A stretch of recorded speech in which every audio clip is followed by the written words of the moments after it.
Israel ने Hezbollah के खिलाफ बड़ी जंग का ऐलान कर दिया है। इजराइल ने शुक्रवार को एक हवाई हमले में बेरूत में हिजबुल्लाह हेडक्वार्टर में मौजूद हिजबुल्लाह चीफ हसन नसरुल्लाह को मार गिराया। इस हमले के बाद अब इजराइल ने लेबनान पर अपने हमले और तेज कर दिए हैं। हिजबुल्लाह प्रमुख हसन नसरुल्लाह को ढेर करने के बाद अब इजरायली सेना लेबनान में अपना ग्राउंड ऑपरेशन शुरू कर चुकी है। हालांकि अभी यह ऑपरेशन छोटे स्तर का है। मीडिया रिपोर्ट्स के मुताबिक अमेरिका के एक अधिकारी ने दावा किया है कि इजराइल ने लेबनान में अपना ग्राउंड ऑपरेशन शुरू कर दिया है। कहा जा रहा है कि इस ऑपरेशन के तहत इजरायली सेना लेबनान के दक्षिणी हिस्से में उन इलाकों में जा सकती है जहां से हिजबुल्लाह के कई आतंकी लगातार इजराइल पर हवाई हमले कर रहे हैं। आपको बता दें कि इजरायली सेना की ओर से ये ग्राउंड ऑपरेशन नसरुल्लाह को मार गिराए जाने के ठीक एक दिन बाद शुरू किया गया है। इजराइल ने हसन नसरुल्लाह को शुक्रवार की देर रात मिसाइल हमले में ढेर कर दिया था। नसरुल्लाह के मारे जाने की पुष्टि पहले इजराइल की सेना ने की थी और इसके बाद हिजबुल्लाह ने भी माना था कि इजराइल के हमले में उसके चीफ नसरुल्लाह मारे गए हैं। हालांकि हिजबुल्लाह ने साथ ही कहा कि इजराइल के खिलाफ हिजबुल्लाह की जंग जारी रहेगी। इजरायली प्रधानमंत्री बेंजामिन नेतन्याहू ने नसरुल्लाह के खात्मे को महत्वपूर्ण उपलब्धि बताया है। उन्होंने कहा कि नसरुल्लाह के मारे जाने से हिजबुल्लाह और कमज़ोर होगा और ऐसा होने से जिन लोगों को उत्तरी इजराइल से अपने घरों को छोड़कर जाना पड़ा था वो अपने घर वापस आ पाएंगे।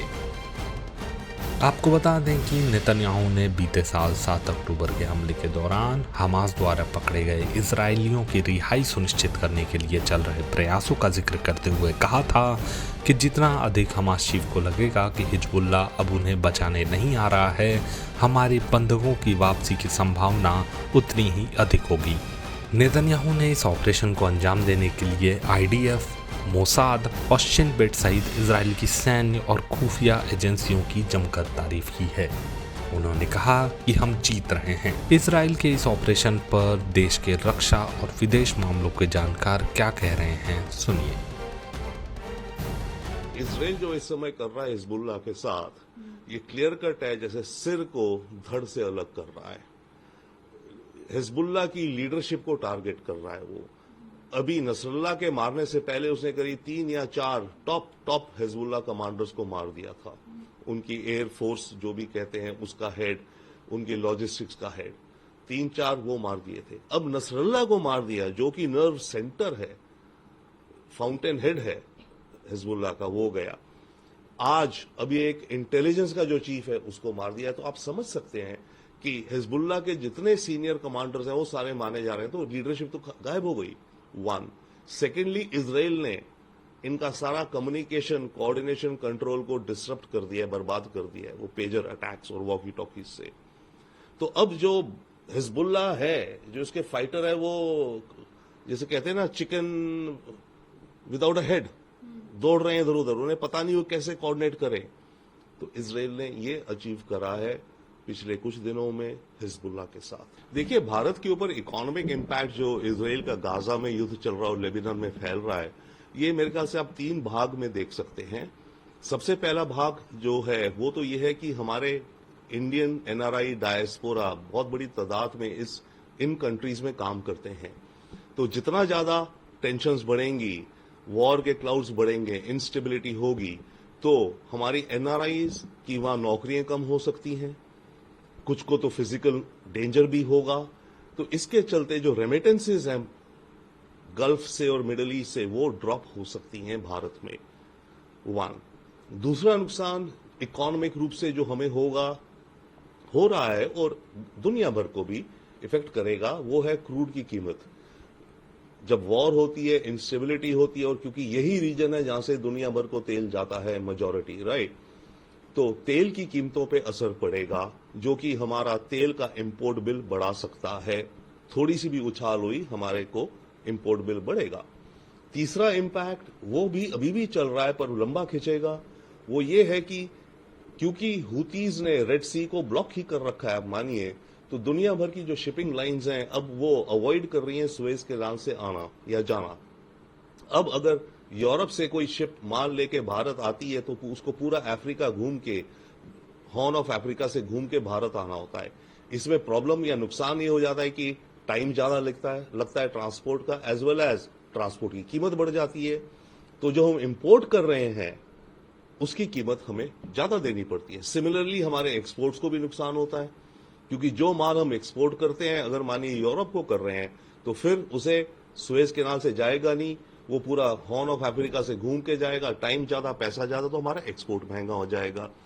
तो ये तो 3 ऐसी चीजें हैं जो अभी इमीडिएट में दिखती हैं, इकोनॉमिक इम्पैक्ट। इसके अलावा एक मिड टर्म, लॉन्ग टर्म आप कह सकते हैं, जो कि इंडिया मिडिल ईस्ट कॉरिडोर जो अनाउंस किया गया था G20 की मीटिंग में, उस पे काम डिले हो जाएगा। पलटवार में जो हिजबुल्लाह ने भी पिछले कई दिनों से जब भी उन पे एयर अटैक होता था, अगले दिन वो रॉकेटों से हमला करते थे। उम्मीद तो ये थी कि उनके पास 1,50,000 से ज़्यादा रॉकेट और मिसाइल हैं और वो ताबड़तोड़ हमले करेंगे, 1500 रॉकेट प्रतिदिन फायर करेंगे, लेकिन 200-300 रॉकेट ही फायर किए गए। तो इसकी क्या वजह हो सकती है? पहली वजह तो ये हो सकती है कि प्रीएम्प्टिव स्ट्राइक्स में उनके रॉकेट ही उड़ा दिए गए जो कि वो फायर करना चाहते थे। इसके पहले कि वो फायर कर सकते थे, उनको निस्तनाभूत कर दिया। वो रॉकेट्स को, अनगाइडेड रॉकेट्स को, कात्यूशास को वगैरह वगैरह, जो कि हाइमार्स के बराबरी के रॉकेट है, अनगाइडेड रॉकेट है। उनके पास प्रिसीजन गाइडेड म्यूनिशंस भी हैं, वो अभी तक उन्होंने फायर नहीं किए। अब क्यों नहीं किए? एक तो है कि ये प्रीएम्प्टिव स्ट्राइक्स में इतना नुकसान हुआ है कि वो फायर करने के काबिल नहीं रहे। दूसरा कि वो डर रहे हैं कि वो नहीं चाहते कि भारी एस्केलेशन हो और इजराइल ग्राउंड वॉर शुरू कर दे, इसलिए वो हाथ रोक रोक के फायर कर रहे हैं। पर उन्होंने भी पलटवार करने की कोशिश की है, इसमें कोई डाउट नहीं है।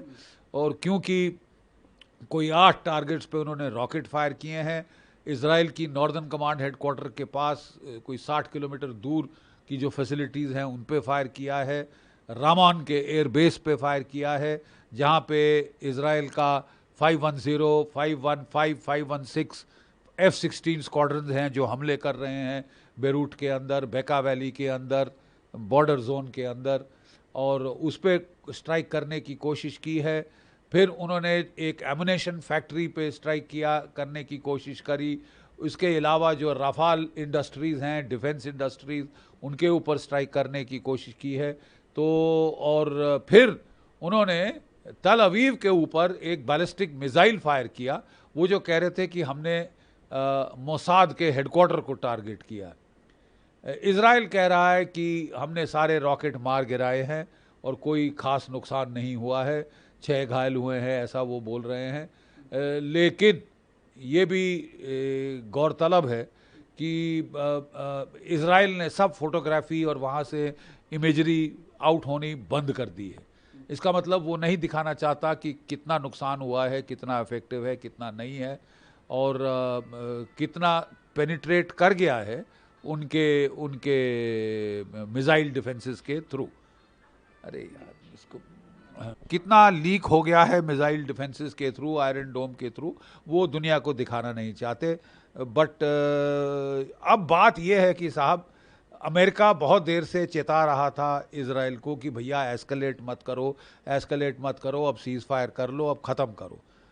इजराइल ने कहा कि साहब ये जो फायरिंग की है हिजबुल्लाह ने, इससे हमारे 60 से 70 हज़ार नागरिक हमको इवैक्यूएट करने पड़े हैं नॉर्दर्न इजराइल से, और उसके चलते साहब जो हमारी इंडस्ट्रीज़ हैं वो बंद हो गए हैं, वो बेचारे घर से बेघर हो गए हैं, और हम बर्दाश्त नहीं कर सकते। हमको ऐसी कंडीशंस क्रिएट करनी पड़े कि हमारे रेफ्यूजी जो हैं 70 हज़ार के करीब, वो वापस नॉर्दर्न इजराइल जा सके।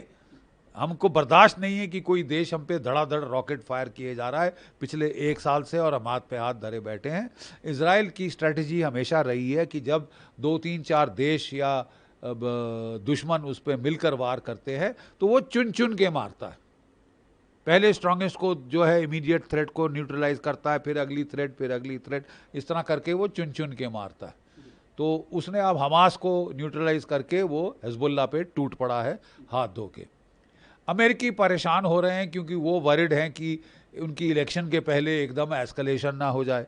तो उन्होंने बहुत मना करने की कोशिश करी, लेकिन इजराइल ने एक नहीं सुनी है। और फिर वो जैसे कि वो करते हैं, वो चह करते हैं, लेकिन उसके बाद उनके मतलब नेल्सन आई टर्न कर लेते हैं, ठीक है जो करना है करो। और वो अब इजराइल को कह रहे हैं भैया जो भी करना है जल्द से जल्द कर लो, क्योंकि हमारे जो एयरक्राफ्ट कैरियर बैटल ग्रुप्स हैं वो कितने महीनों से लगे हुए हैं वहाँ, उनको भी रीसप्लाई करना है, खाना पानी एमुनेशन वगैरह वाटर उसमें करना है, क्रूज़ को ब्रेक देनी है, तो जो कुछ करना है आप जल्दी करिए।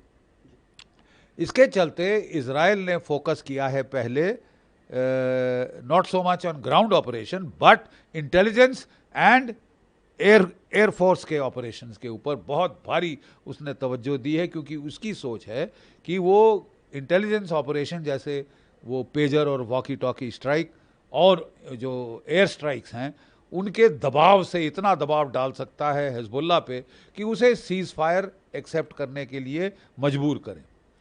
जो बाइडेन भी यूएन जनरल असेंबली में कह रहे थे कि सारे देशों को दबाव डालना चाहिए कि 20 दिन 21 दिन का सीज फायर हो, लेकिन इजराइल ने साफ मना कर दिया है कि साहब जब तक हमारे लोग सुरक्षित नहीं हैं हम कोई सीज फायर एक्सेप्ट नहीं करेंगे और हम जो है ताबड़तोड़ हमले करते जाएंगे जब तक या तो हिजबुल्लाह सीज फायर एक्सेप्ट करे और अपने फोर्सेस को विड्रॉ करे।